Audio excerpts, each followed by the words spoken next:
हसन भाई, आज आप लोग यहाँ पर दरगाह के पास में मौजूद हैं बालिया मामा के समर्थन में, क्या कहना चाहेंगे? ऐसा है सर कि जो इंडिया अलायंस के हमारे अपने कैंडिडेट हैं बालिया मामा, और शहर की सभी पार्टियाँ सेकुलर कमोबेश बालिया मामा के साथ में है। ये मेरा अपना वार्ड है और हमारे एक बड़े भाई का मतलब यहाँ इंतकाल हो गया, मुन्ना बनारसी का, तो हिसाब से प्रोग्राम शॉर्ट है। और आज एक्चुअल में जो है 5:30 बजे कुबा अपना अड्डा जो होटल है वहाँ से बाइक रैली है जी। वो बाइक रैली जाएगी शांति नगर, गैबी नगर, वो चारों तरफ जाके फिर गैबी नगर में ऑफिस की ओपनिंग है रात में 8 बजे। तो मामा मतलब शेड्यूल था यहाँ का, माइनस किया गया। मामा आएंगे यहाँ पे, जो भी बड़े बूढ़े हैं थोड़ा सा मिलेंगे, नूर शाह बाबा दरगाह पे चद्दर चढ़ाएंगे और यहाँ से सीधा रैली में जाके। अभी माहौल क्या चल रहा है चुनाव का? जैसे बालिया मामा यहाँ पर खड़े हुए हैं, कैंडिडेट है इंडिया गठबंधन के जी, तो क्या रिस्पांस मिल रहा है यहाँ से जनता का? माहौल कमोबेश बेहतर है।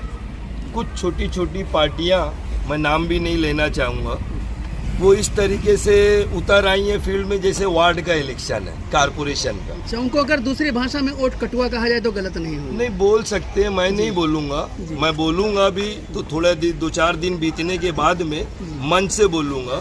जो लोग मुजाहिद बनते और फिलिस्तीन तक जाने की बात करते हैं, और ये वार्ड वाले, ये इतने बड़े इलेक्शन है, 6 विधानसभा मतलब लगती है एक MP पे। शाहपुर है, मुरबाड़ है, कल्याण पश्चिम है, भिवंडी ईस्ट है, भिवंडी वेस्ट है, भिवंडी ग्रामीण है। तो जो आदमी लड़े कम से कम 6 के 6 जगह से कुछ वोट तो लाए, जब ही हार जीत होगी। हम लड़ने ही लायक नहीं है, लड़ रहे हैं, बस बोल देते हैं हमारा जमहूरी हक है। जमहूरी हक है तो लड़ो, आप जीतने के लिए लड़ो, ना कि इसका उसका वोट काट दो आप। नहीं तो जैसे कि उनको मालूम है कि इस वक्त नफरत का माहौल चल रहा है, दूसरी तरफ बीजेपी ये कह रही है कि 400 के पार और संविधान पर भी हमला बोला जा रहा है, तो सब कुछ जानबूझ करके जो है ये कैंडिडेट खड़े हो रहे हैं, तो उनके बारे में आप क्या कहेंगे? सर अभी क्या बोलूं, हमारे अपने जो उलमाए दीन लोग भी हैं वो भी बयान कर रहे हैं कि घर से लिख लो,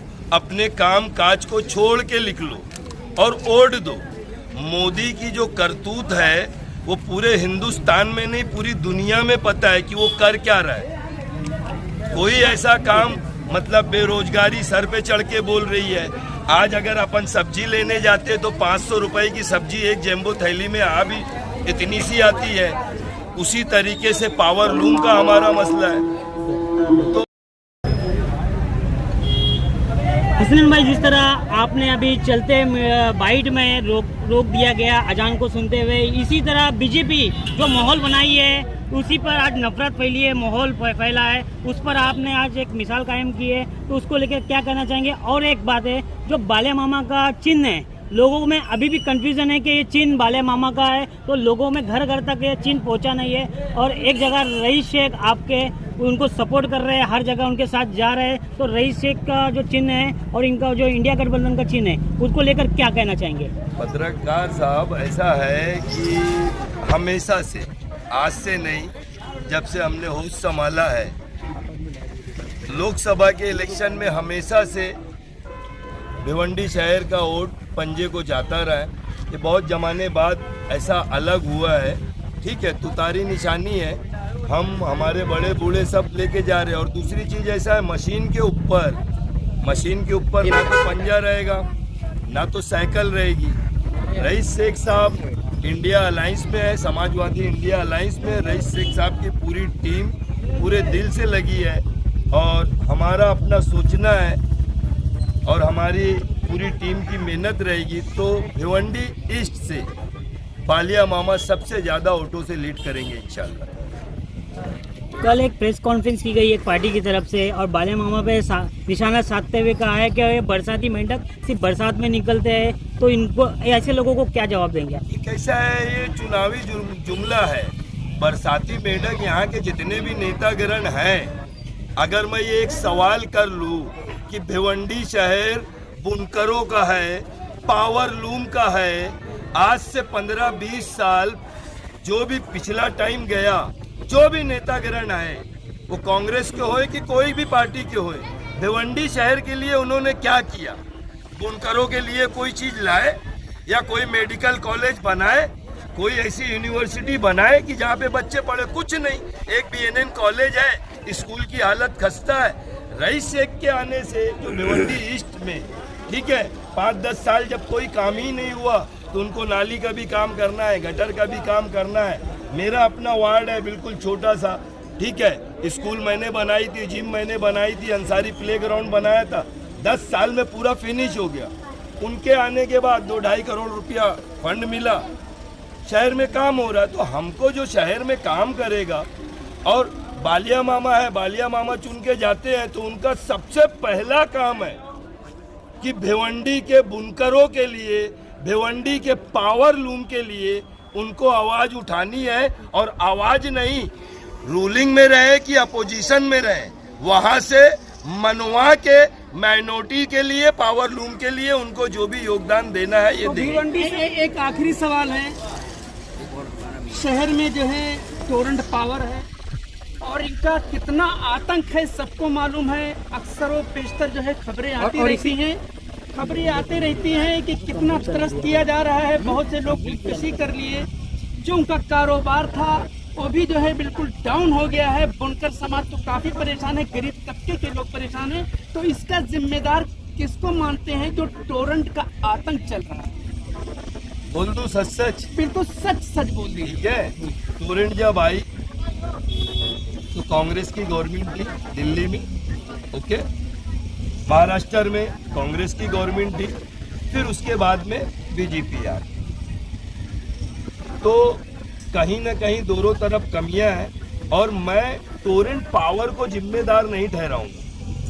टोरेंट पावर एक प्राइवेट कंपनी है, जो MSEDCL से या जो गवर्नमेंट से GR आता है वो उसी के ऊपर काम करता है।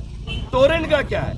यहाँ पे जो नेतागण है टोरेंट के नाम पे पब्लिक जमा कर लेते हैं, और जहाँ पब्लिक जमा हुई फिर वो कोई खासदार लड़ने लगेगा, कोई आमदार लड़ने लगेगा, काम कोई नहीं करता।